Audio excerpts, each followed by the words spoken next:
Salmo 13. Plegaria pidiendo ayuda en la aflicción. Salmo de David.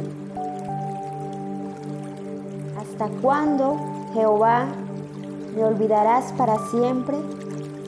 ¿Hasta cuándo esconderás tu rostro de mí? ¿Hasta cuándo pondré consejos en mi alma, con tristezas en mi corazón cada día? ¿Hasta cuándo será enaltecido mi enemigo sobre mí?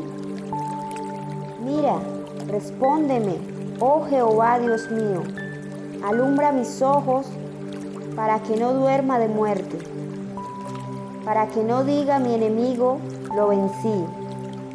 Mis enemigos se alegrarían si yo resbalara, mas yo en tu misericordia he confiado. Mi corazón se alegrará en tu salvación. Cantaré a Jehová porque me ha hecho bien.